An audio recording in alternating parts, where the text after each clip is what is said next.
population that doesn't have autism, and we would sequence their entire genomes. Let's call the population with no autism our control, and our population with autism our experiment. We want to see which single nucleotide polymorphism are enriched in our experimental condition as compared to our control. Once we figure that out, we can see that there are certain genes that are associated with autism that are found more readily in our experimental situation than in our control situation. And the way we visualize that is through Manhattan plots, right? And what a Manhattan plot is essentially every single SNP you can find in your experimental condition in the genome on the x-axis. And then on the y-axis is how enriched over the control is, all right? And we have a bunch of p-value cutoffs that tell us this is statistically significant or this is insignificant. So in this case, for example, these SNPs right here in blue are associated with the gene, with the particular phenotype we're looking at a higher rate than our control. And so we would look at these SNPs and we say that they're associated with the phenotype that we're looking at. So that's why it's a genome-wide association study, all right? And what's really cool about this is we can do it for whatever phenotype we want. It doesn't just have to be a particular trait or a disease. It could be height, it could be eye color, it could be the length of the nose, it could be whether you have the ability to sleep 8 hours in the night, 9 hours in the night, 10 hours in the night, all right? And so we can see what particular genes are enriched with the phenotype and then study them and explore them further, all right? Any questions about GWAS?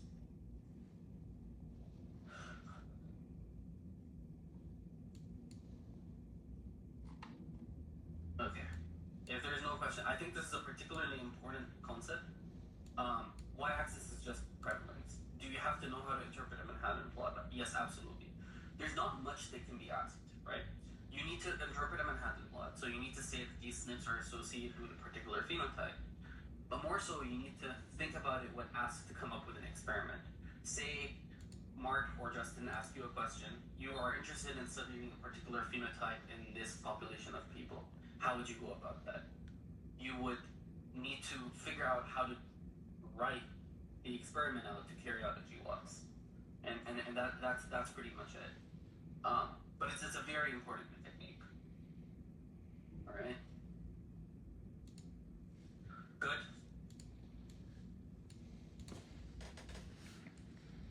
Okay.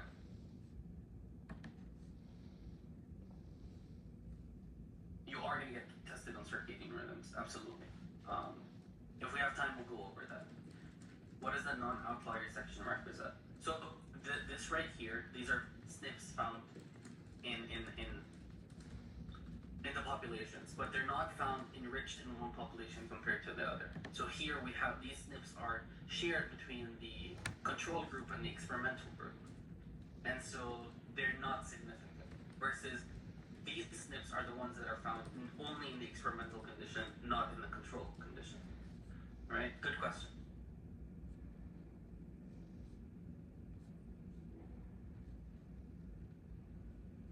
Exactly. Outliers are those that stand out in the experimental condition over the rest of compared to the control. Are there any important controls to run for a GWAS? You can't run a GWAS without having a control population. And unfortunately, no, this meeting cannot be recorded. Okay. Moving on from GWAS, just because we have a lot to go through. So the next thing I want to talk about is protein interaction assays, which are, again, this toolkit that you need to know coming into the exam. You need to know how to interpret and you need to know how to design. And these protein interaction assays come in 3 flavors. And we've talked about them before, but I'm going to re-emphasize them again right now. So the first one I want to talk about is this co-IP, right? So essentially how this works is you're interested in seeing what proteins are in a complex together in a cell. Okay. And so what do? You take your cell, you pop it open, and you dump its contents into a test tube. So now that test tube contains all the proteins in the cell that you're interested in working with. You want to isolate protein A. So you're interested in seeing what forms a complex with protein A. So you add antibodies against that protein A. So now, protein A in pink is being recognized by the antibodies. Okay? So what we can do, because these antibodies are attached to beads, we can spin down the tube, and what will precipitate is what the antibody recognizes. So at the bottom of the tube, the antibody is going to capture protein A and all of the complex it forms with. Okay? We can then wash it and elute it, so get rid of any protein that isn't interacting with protein A. Right? And so now we have a test tube filled with protein A and the complex that it's part of. And we can take those and run a Western blot. We wouldn't use an antibody against protein A because we know protein A is there. That's what we IP'd for. What we'd use is an antibody against the green protein and the orange protein and the purple protein to see whether those are there or not. And from that, we can see what's in a macromolecular complex. And this is the principle of a co-IP. Now, the very important thing about a co-IP is that it can detect both direct and indirect interactions. So if A is associated directly to B, or if A is associated to C through another protein. All right? So it's a very, very, very important concept to know, and very important technique when it comes to studying indirect interactions. Are we good on co-IP?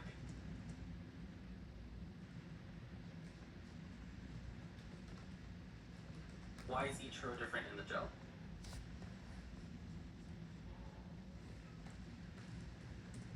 Yeah.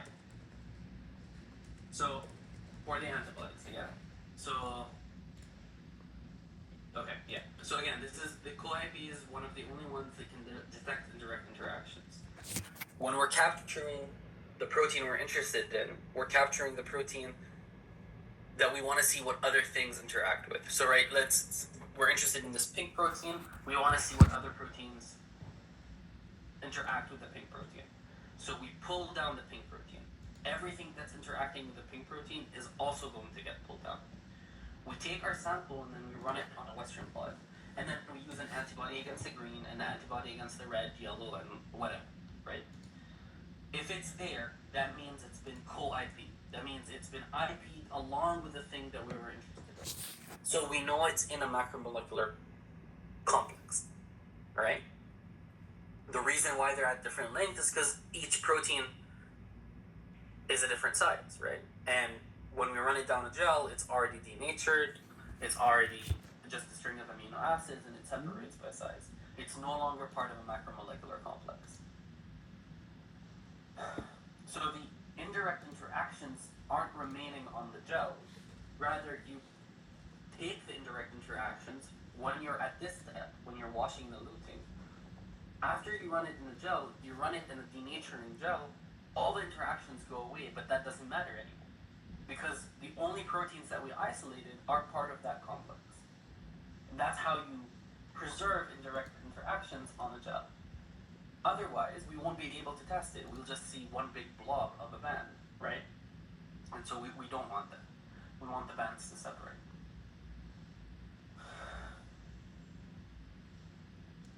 Exactly. Absolutely, you're correct. You cannot say that the pink protein is directly interacting with purple. All you can say is that it's in a macromolecular complex with the purple, because we've never tested the direct interaction. And to test the direct interaction, we can do yeast to hybrid assays, and we'll talk about that in a second.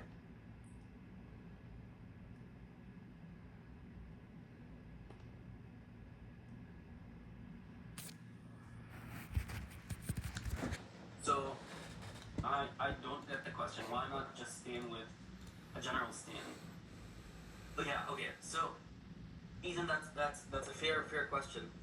In this case, we don't know what protein A is interacting with. We want to test if it interacts with the purple, orange, or green, but we come in to this experiment not knowing that. And so when we run it down the gel, we're using different antibodies to see that.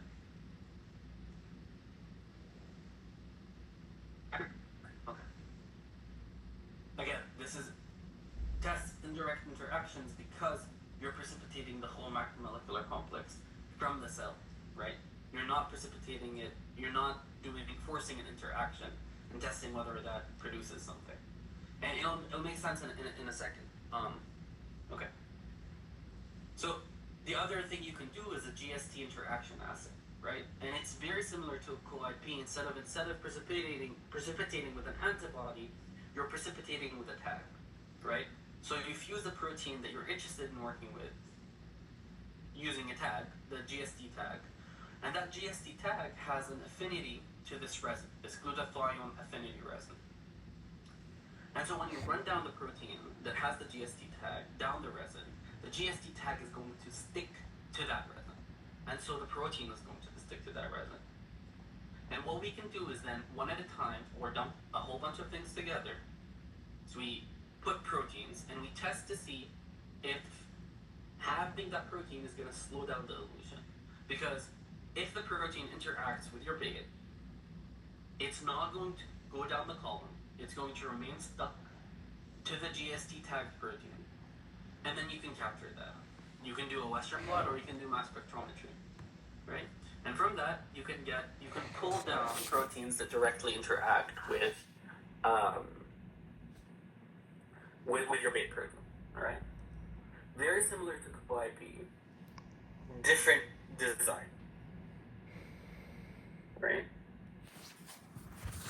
The third way to test for a protein-protein interaction is via a yeast-2 hybrid assay. And this is the only way that it guarantees you're testing for a direct interaction.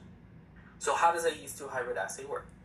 You have a DNA binding domain and an activation domain for a transcription factor, right? And we know when the DNA binding domain binds an upstream activating sequence, the activation domain is going to recruit all the necessary transcription factors and RNA polymerase in order to activate the reporter gene. All right? So we're going to utilize this concept in order to test for protein-protein interactions. So the way we do it is we split the DNA binding domain and the activation domain. And notice here there's a linker group that's linking the two. So we remove that and we fuse our DNA binding domain to one protein that we're interested in testing, and we fuse our activation domain to another protein that we're interested in testing, such that if these two interact directly, you're bringing the DNA binding domain and the activation domain back close to each other, so you're activating the reporter gene. From this, you can test yeast-2 hybrid, you can test direct interactions. This is the only technique that will truly test whether or not there is a direct interaction between protein. There are caveats though, we'll talk about that in a second. But this is the only way that you can test for direct interactions in a cellular context. Does this make sense?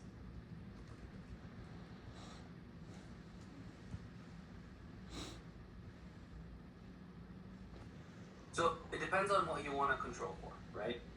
So the control, exactly. So the control is, you want to see if the DNA binding domain alone can activate the reporter gene. So you would test for the DNA binding domain alone. You want to see if the activation domain alone can activate the reporter gene. So you test for the activation domain alone, right? So again, when it comes to controls, it's not just one control. It's what do I want to control for? Here I want to control for DNA binding domain and activation domain activity, right? And I think those are the two most important controls. Yes? Yeah. We're bringing the DNA binding. Exactly. So, yes. The way that we test for a protein-protein interaction is we're relying on the fact that if these two proteins interact, the binding domain and the activation domain come close to each other to activate the reporter gene again. And again, the controls for this experiment is just putting the DNA binding domain on its own to see if it activates anything, and then the activation domain on its own to see if it activates anything.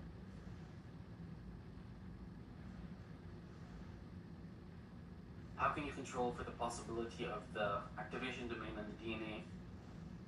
Yeah, exactly. So here you want the way you would control for that is put the DNA binding domain on its own. You hope to see no signal. The activation domain on its own, you hope to see no signal. These two are your negative controls. If you put the DNA binding domain fused to the activation domain, you hope to see a signal, and that's a positive control. All right. So what's the difference? Yeah, exactly. So what's the difference between a yeast 1 and a yeast 2 hybrid? Yeast 1 hybrid is a different technique. It's not used to test for protein-protein interactions. It's used to test for protein-DNA interactions. So very similar concept, right? But here in yeast 1 hybrid, we don't care too much about the DNA binding domain. What we're trying to ask is, what sequence does a transcription factor bind to in a yeast 1 hybrid? We fuse an activation domain to a transcription factor, and then we change the sequence over here. That's what a yeast 1 hybrid is.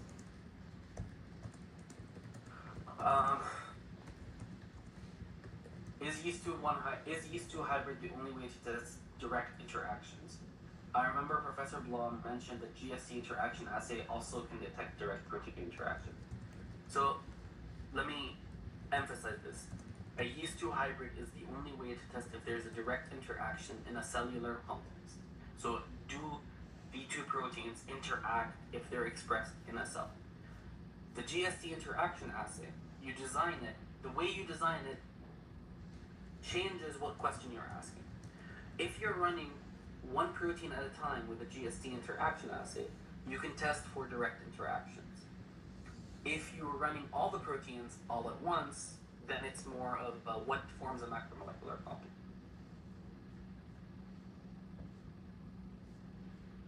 So to which proteins have direct interactions in a prior Western blot activities?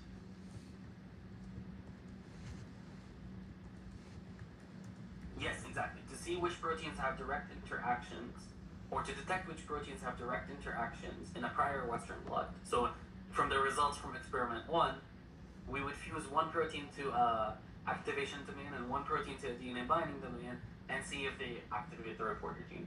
That's exactly the style of question that Justin's going to ask. Is, okay, here's co-IP results. We see that protein A is interacting with is in a complex with protein B, but we fail to see a signal in a yeast 2 hybrid. What might that cause? What might that be a cause of? And the cause is generally the indirect interaction.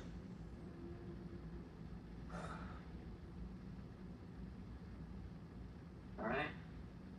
I got a question. Why can't GST detect indirect interactions if it can purify a complex?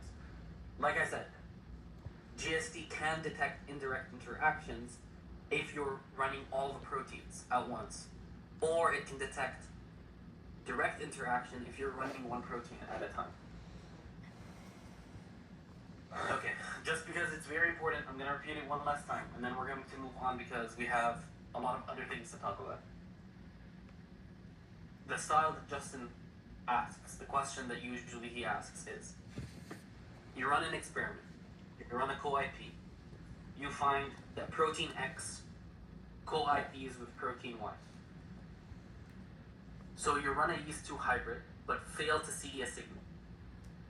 Why might that be? And the answer is always going to be because there's an indirect interaction. All right? Good?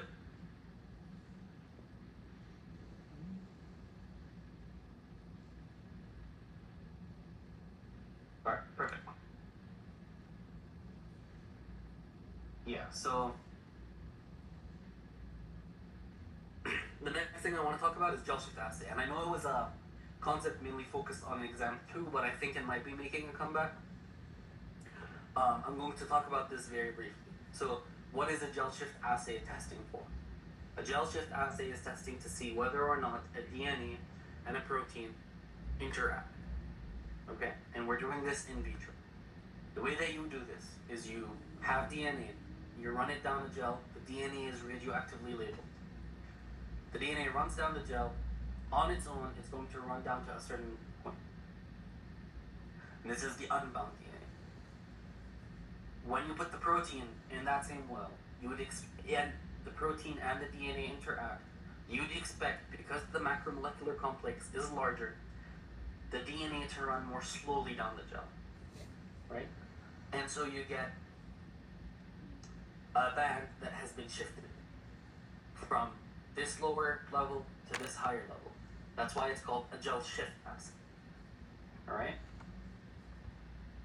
Great.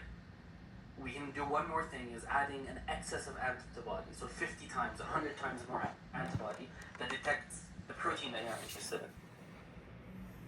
That's going to form an even larger macromolecular complex. And when it forms an even larger macromolecular complex, it's going to move slower down the gel. Hence, it's going to be super shifted. Okay. So these are the three possible scenarios that you're going to get. Unbound DNA, a shift, or a super shift. Generally, that's what you're going to get. We can use gel shift to test whether there's a homodimerization, heterodimerization, or whatnot, by changing how we design our experiment. But the gel shift as a technique itself asks whether a protein can bind a specific DNA sequence. The antibody in this experiment serves no purpose other than to show you that you can generate a super shift. All right? Why is there a difference in the intensity? It's because it's a larger macromolecular complex. More of the stuff. I mean, it's just a figure. Don't read too much into it. Why is there no band sometimes? Yeah, exactly. We know the protein prior to the antibody. In this case, we do know the antibody, and we do know the protein. Why is there no band sometimes? Okay. So I get this question a lot.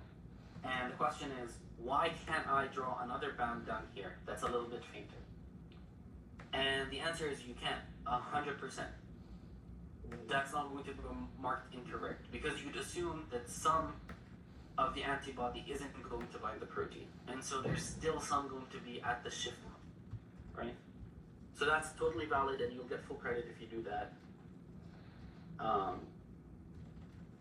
If you do that on the exam. By antibody, I don't mean GFP. I mean an antibody that detects a protein. Okay? So one question in the chat is, how can you tell if it's a homo or a heterodimer from gel shift? And that has to do with band patterns. And this comes when Justin tests you on whether or not a repressor and an activator can bind in a competitive or a non-competitive way.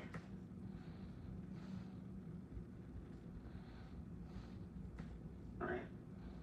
So if you're confused on that, homodimerization, heterodimerization, I suggest you go and look back to the workshop where he shows you two different gel shifts, and asks you to interpret the two results. Could you put two bands in the third lane? Why would you put two bands in the third lane? I don't. What do you mean two bands? Like these two bands?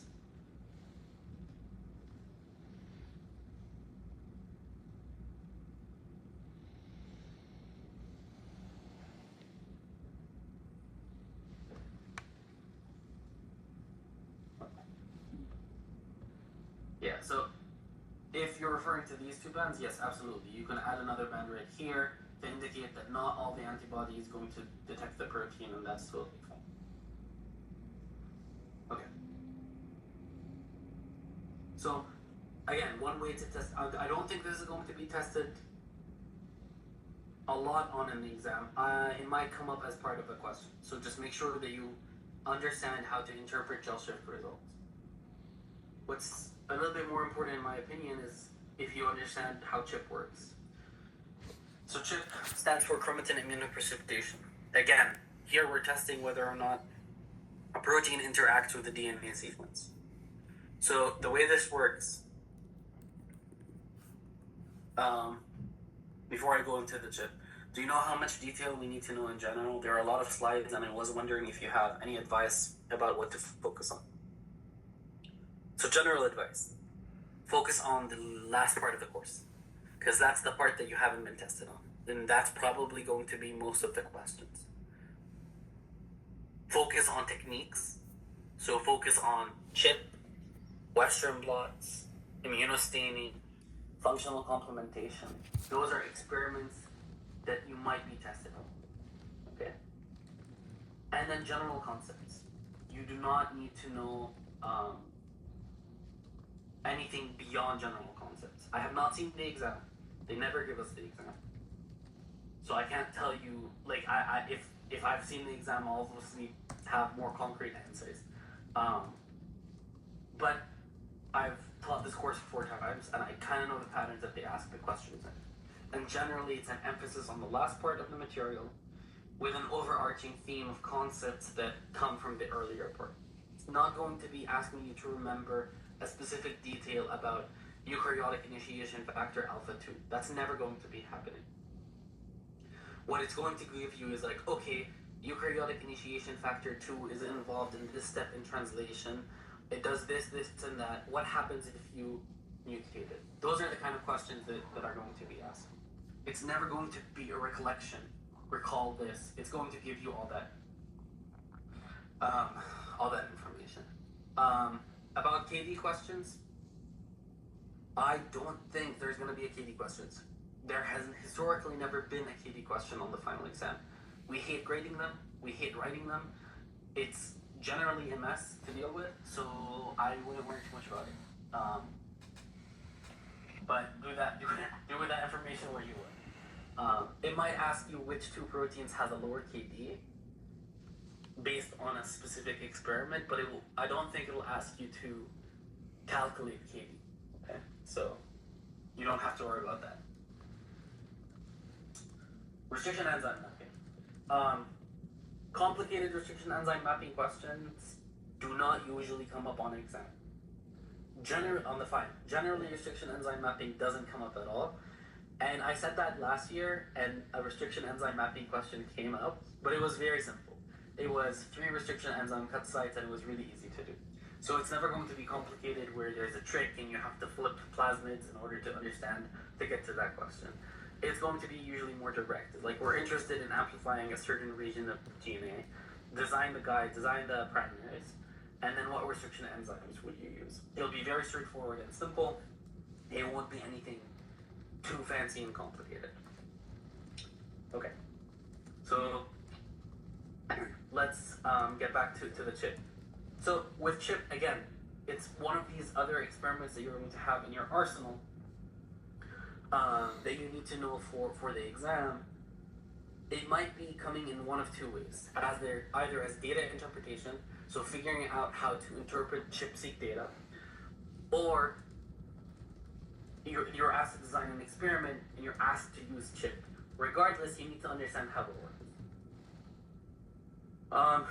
You don't need to memorize general transcription factor names, no. Generally, you don't need to memorize anything in this course, except for per site, clock, and Tim and what they do. But I think Justin's been pretty clear about that. So, the first thing in a CHIP experiment is you want to cross-link bound proteins of the DNA. And the way you do that is through a molecule called formaldehyde. Formaldehyde is a very, very small molecule. It's a very tiny molecule, and that gives it very unique properties. When it's in an environment that has a lot of water, which the cytoplasm and the nucleus is, it becomes this methylene glycol structure. And this methylene glycol is 2 hydroxyl groups. And I know you just got out of an orgo exam. I'm not going to bore you with the details, but hydroxyl groups are very reactive. And you can think about these as 2 arms. One arm is going to attach to the protein, and another arm is going to attach to the DNA. And you can covalently bond to these 2 molecules, and therefore cross-link them. So you're forcing them to stick together. These are molecular glues. After we cross-link this bound DNA, we pop the cell open, and we isolate and shear chromatin. And I know this came up on exam 2. Why do we need to sonicate chromatin? The answer is, we want to isolate the tiniest fragment possible that our protein interacts with. It doesn't matter how many sites that the protein has over here. It could be 10 sites of the protein. There's 10 proteins that interact in this fragment. The reason why we want to share our DNA is to identify the narrowest region the proteins are interacting with. Okay? Great. So, and dealing with large DNA is very sticky and gooey, right? And so we make our life a lot easier by making it smaller. And so we want to isolate this blue fragment. So we do the sonication, and the way the sonication works is you put the test tube in a water reservoir, and you have a sonicator, something that produces ultrasonic sound, ultrasonic vibration, and this ultrasonic vibration is going to cause micro bubbles to appear inside the water, and at some point, those are going to implode, and through their implosion, they release a shearing pressure, or shearing forces, and that's going to cut the DNA. You don't need to know this. It just sometimes helps visualize why this happens and how this happens. But after sonication is done, you need to do an immunoprecipitation. So you use an antibody that recognizes the protein that you're interested in, right? And you pull it down. So you're isolating this protein attached to this blue sequence from the rest of the solution. Great. Now we have just this. We don't care about our protein. We care about the DNA sequence. That's what we're interested in. So we're going to get rid of the protein. We're going to digest the protein, reverse the crosslinks, and just isolate this blue sequence. We're going to amplify the blue sequence, and then we're going to take it and perform next-gen sequencing. So we're going to ligate adapters to the end, do Illumina sequencing, and we know how that works, and see where they map to our genome. And from this, we can get where protein X binds inside the genome.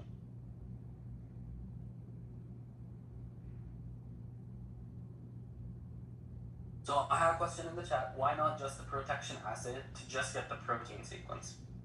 You're not interested in the protein sequence. You're interested in the DNA sequence. You could do a gel shift. But here in this question, you're asking what sequences that the protein bind across the whole genome, not what the specific sequence it binds to is. All right, so it's a different form of a question. And here, you're doing it in an in vivo context. So you're doing it in a cellular context. With the gel shift, it's in vitro. We use a protein-specific antibody so the proteins leave, right? Since we care about the DNA. So the antibody is to recognize the protein that we're interested in, right? And to isolate those sequences. After that, after you've used the antibody, you digest all the proteins that are there. So you get rid of every protein that's there. And all you're left with is the DNA that is bound by your protein. Good? Okay. Doing a ton of trials compensates for potential sonication inaccuracy. Absolutely. Actually, when you're doing a ChIP-seq experiment, you're collecting 20 to 30 million cells per replicate. It's an insane amount of cells. Just because you want to make sure that you isolate enough DNA without any error to reduce noise as much as possible. It's a lot of trials and a lot of cells to work with. And the reason why I smiled at this is because that's what I do in lab all the time, is I'm collecting cells to do a chip to figure out where my protein binds to DNA. Okay.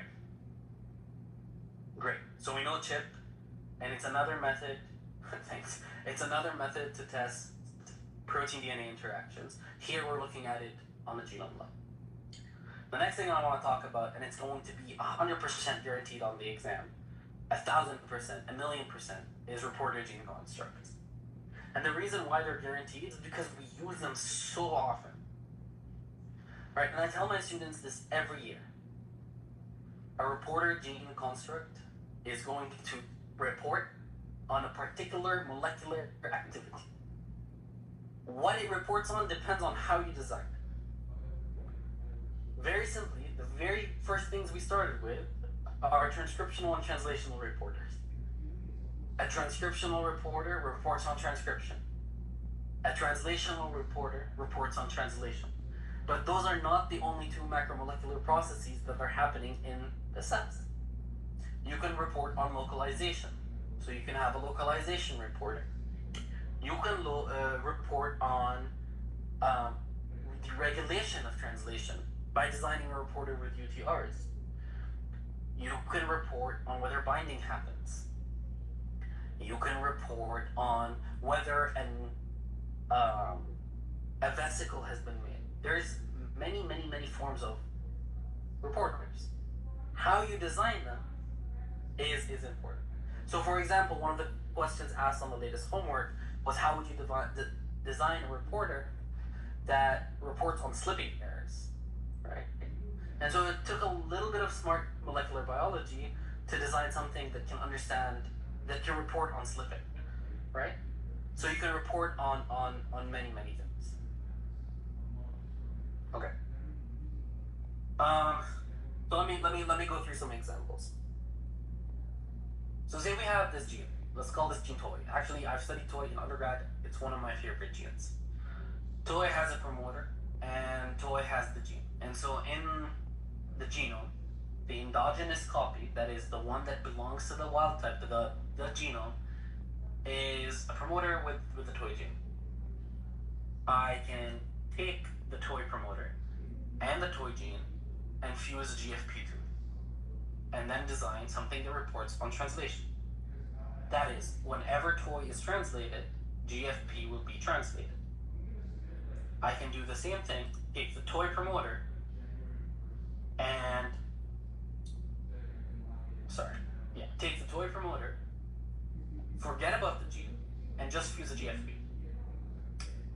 That way, I make a transcriptional reporter. Here, GFP will be translated every time toy is transcribed. Why is that? Anytime a transcription factor binds the toy promoter in the endogenous gene, it's also going to bind the toy promoter in the GFP reporter gene. And so GFP is going to be translated no matter what, and we get a report on transcription. Most times, transcription and translation happen at the same time. Sometimes, transcription happens, and then translation happens at a later point. So we need to distinguish between the two. Another reporter that we can design is this translational regulation reporter. I should have added regulation to this. And essentially, we fuse the GFP to the UTR of toy, such that we can model when microRNAs bind the UTR and how that degrades the signal. So we can get a report on it. Okay? So any questions on like general reporter design? I'll get to specific reporters in a second. But any questions on general reporter design? Yeah, so yes, they're mainly for testing microRNAs. Number 2, this one, is a translation reporter. 3 is a transcription reporter. When would you use a strong promoter? When you don't care about whether or not it's being transcribed. Basically, you use a strong promoter in order to force expression of that gene. And then you want to study where, for example, where it localizes, or how it gets degraded, or whatever. You're not interested in the transcription regulation aspect of it. You're only interested in the translation regulation part of it. When the UTR is degraded by microRNA, GFP will not light up. Absolutely. How would this be tested? It has been tested in the past. They either give you a reporter or they ask you to design a reporter.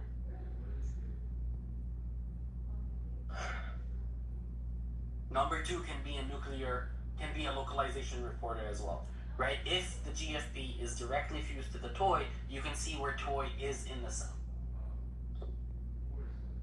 Okay.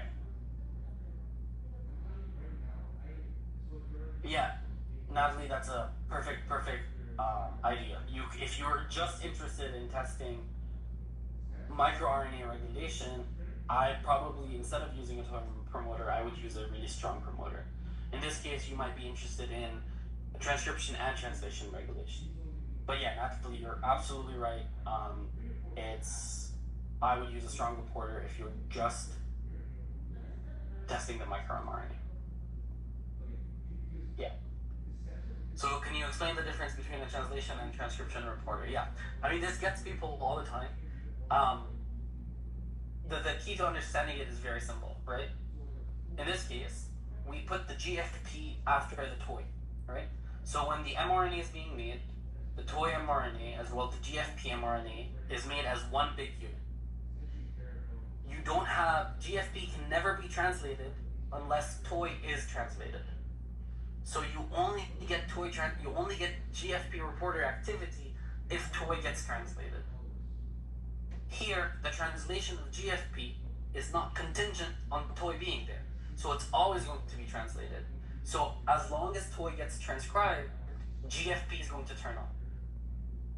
Here, on the top one, as long as toy gets translated, GFP is going to turn on. Does that make sense? If you don't understand it, we don't have enough time to go through this, but I do suggest you go back to one of the workshops. One of the workshops. I think it's workshop 3 or 4. I can't remember. Okay. So throw back to exam 1 material, and I think maybe exam 2. How do we put, and actually exam 3, how do we put these reporter genes into the cell? We use everybody's favorite thing, and that's the plasmid. All right? So if we're doing a transient transfection, we put the reporter inside the plasmid and we transfect the plasmid, and that's that. But sometimes we're interested in not just transiently transfecting, but also inserting it into our genome. What technique would you use to insert a sequence into your genome? CRISPR. Absolutely. We'll get to how CRISPR works. Absolutely perfect. We'll get to how the CRISPR works in a second. But in order for you to insert it into the genome, using CRISPR, you need to modify the reporter gene just a little bit. We add homologous arms, right? So that we can force homologous recombination. And we'll talk about that in a minute, but good job. All right, great. So this is the type of question that usually gets asked when you're interpreting gene regulation, and that's which sequence is important for transcription of a certain particular gene. And so make sure that you understand the sequential deletion experiments where you delete the region, you see whether or not transcription changes, you delete the next region, you see whether or not transcription changes. It might come up as part of a question, though very unlikely it will be anything complicated. And I'll leave it at that because this is pretty straightforward, and we talk about this. Should you know the repair mechanism in detail? Absolutely, that's what you're going to get tested on. Okay. Let's move on to some visualization techniques. So one thing that Justin talked about is molecular beacons. And molecular beacons are very similar to in situ hybridization, right? The difference is you can use it in live cells. And the technique works very simply, right? You have an RNA molecule that can form a secondary structure on itself. And so normally when there is nothing that it can bind to, it forms this hairpin loop, where you have a fluorophore next to a quencher. So that means if you shine light on the fluorophore, the quencher is going to come in and say, no, light is not going to shine. And that means that we won't get any signal. The only time we do get signal is if that secondary structure is disrupted. And the way that this happens is we can design it such that that loop detects a specific RNA molecule in the cell. If it detects a specific RNA molecule in the cell, it's going to form complementary strand with it. The fluorophore and the quencher are in two opposite ends of the molecule now. And so when you shine light on the fluorophore is going to fluoresce. And we can use that in order to visualize certain RNA molecules inside the cell. So make sure you know this, it comes up. The difference between this and in situ hybridization is that you use this in live cells, and it works perfectly fine. I'm going to, yeah, you know what, I'll talk about RiboSeq. So, RiboSeq is another technique you should know. And really what's important about this is to see what's being actively translated inside the cell. And RiboSeq works very similarly to ChIP-seq, very similarly to all these IP methods. But what we do is we stop ribosomes from elongating. Instead of cross-linking this time, we're adding something called cyclohexamide that blocks translation. And it just halts the ribosome at the position that they're in. We're going to lyse the cells. We're going to add RNase A. So that destroys all of the RNA except the ones that the ribosome is bound to. And so we have protected RNA fragments. We purify those using an antibody that detects ribosomes. And then we sequence the RNA that is bound. And here we can see what's being actively translated. So there's a lot we can learn, and I'm not going to talk about this, but just know if there's any question that asks, how can we know what's being actively translated? The answer is going to be RiboSeq. One question I get is, what's the difference between this and an RNase protection assay? It's pretty much the same. The RNase protection assay is using another RNA molecule to protect RNAs. The RNase protection assay is used to measure mRNA level.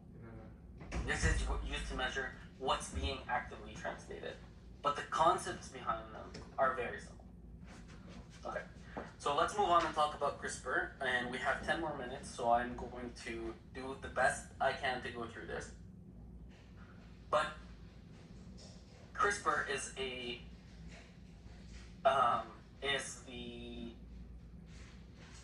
bacteria's way of responding to bacteriophage infection. It's an immune response thing. So it is a way to fight bacteriophages. That's how it was initially designed. And what CRISPR stands for is clustered, interspaced short palindromic repeats. And essentially what this happens is you have this CRISPR cluster, and I'm going to skip over to this next slide. This CRISPR array is made out of short palindromic repeats with spacers. These spacers are coming from old bacteriophage DNA, all right? So that when a bacteriophage reinfects a bacteria, the CRISPR RNA gets transcribed, the Cas9 protein gets made, the tracer RNA gets transcribed. The tracer RNA is going to interact with the Cas9 protein.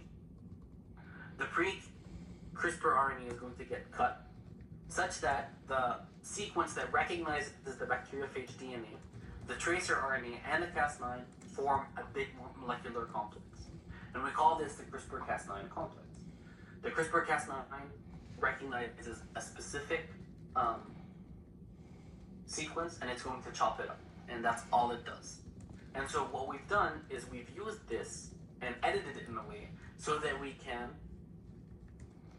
genome edit whatever genome we want. So instead of having a tracer RNA and a CRISPR RNA and all that, we fuse it and we call it a guide RNA.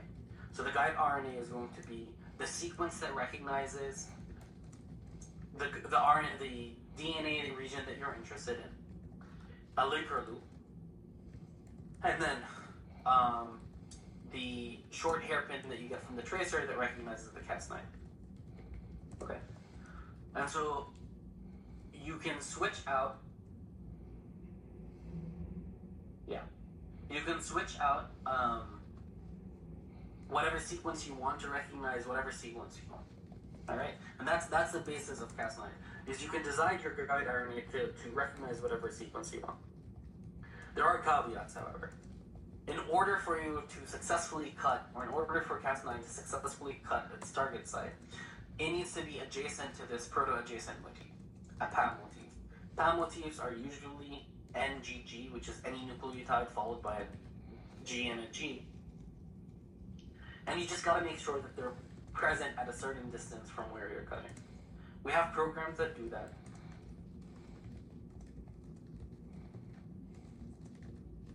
We have programs that do that. So we just need to ensure a PAM site is there.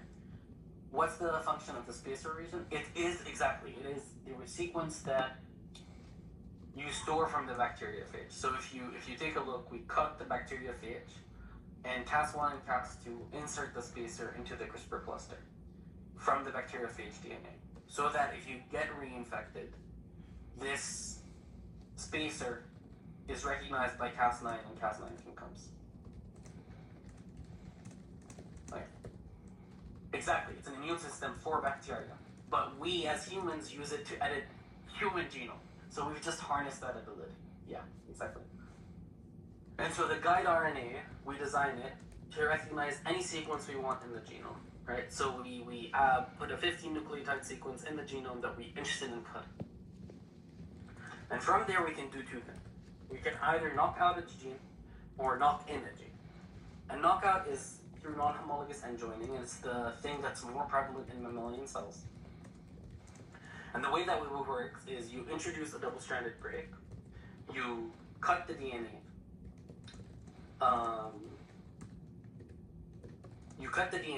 and then the repair machinery is going to come in and just ligate. And through doing that, you either introduce an insertion or a deletion, causing a frame shift mutation, knocking out the whole gene. The other way you can do this, the less efficient way, is a knock-in. And that's through using a repair template in order to repair the region that you just introduced double-stranded break. In our case, we're going to introduce a reporter gene, for example. And so we use homologous arms, so regions that are homologous to where the cut happens, put the reporter gene in the middle, and so we introduce this new blue sequence. How has he asked CRISPR questions in the exam before? He's never directly asked you to explain how CRISPR works. More so, how do we use it?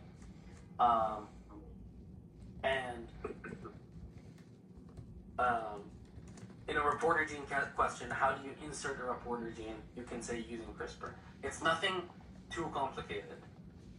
There was one exam where he asked, where did CRISPR come from? And the answer was bacteria, and you should know that. You should know that the CRISPR was originally bacteria's immune response system. And you should know that CRISPR is used to gene editing. And this is what's important. You either introduce a knockout via non-homologous end joining, or you introduce a knock-in via homology-directed repair. Okay? Alright, so I'm gonna move on and finish our session with the rescue experiments, because that's the last thing I want to talk about, and I think that's pretty important. So this is way back to old MCB1 exam, but it's super relevant for the final, because a rescue experiment asks what the function of the gene is, right? So another way you can phrase this is functional complementation. The way you do this is you design a plasmid that contains bits and pieces of the whole yeast genome, or fly genome, or X animal's genome. You transform it into E. coli, and you amplify those plasmids. And so you have this collection of genes in a test tube. So you have all the genes in this particular organism in a test tube. And you want to ask which gene rescues the phenotype that we're interested in. So in this case, we're interested in a phenotype where yeast only grows at low temperatures. It cannot grow at high temperatures. We want to see what gene is defected that caused this phenotype. So we're going to insert one gene at a time and test whether or not this yeast can now grow at a high temperature. And so we transfect the whole library into yeast cells. We hope that every yeast cell is taking up one plasmid. And we plate those yeast cells at the low temperature where everything can grow. We then replica plate it, so we make an exact copy of that plate and grow it at high temperature. Only the colonies that took up the correct gene are able to grow. And so we can take those colonies and sequence what genes are in there to see what gene caused this mutation. So a functional complementation is a way to complement a defect with a gene that you don't know in order to determine what gene caused that defect. Absolutely, you can use functional complementation in the case of flies and circadian rhythms. So you can functionally complement a per null with a proper per gene and see if that rescues it. And I think that's one of the ways they identified it, is functional complementation. And this is very important this is called trans rescue, right? Because just having the plasmid there is sufficient to rescue it. For cis-regulatory elements, so if you're mutating binding sites or enhancer elements, this won't work. You'd have to actually CRISPR edit whatever mutation there is. So yeah, cis parts of the genome cannot be saved through functional complementation, only trans. Exactly, that's totally right. Okay, I'm going to end this right now. I will upload this here. Let me upload this right now so that you guys can have it on the drive. And the drive contains all the worksheets that I've ever given throughout the year. I'll see you guys tomorrow in the exam room. It's been an incredible semester, obviously. Thank you so much for coming. A few of you have sent me emails. I will get back to you tonight, hopefully. Yeah. Let me just link, yeah, appreciate you all. Let me link the exam review slides on the, yeah. 1 second, sorry.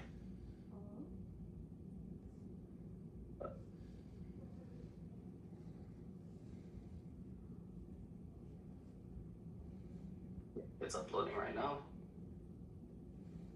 Share, copy link. So this link right here contains all the worksheets and all the presentations I've done throughout the semester. If you need them, you have them. Shoot me an email. I'll try to get back to you by 11 p.m. tonight. Other than that, I wish you all the best. You guys are awesome. Best of luck. Make sure to get some rest. Make sure that you're on time for the exam tomorrow.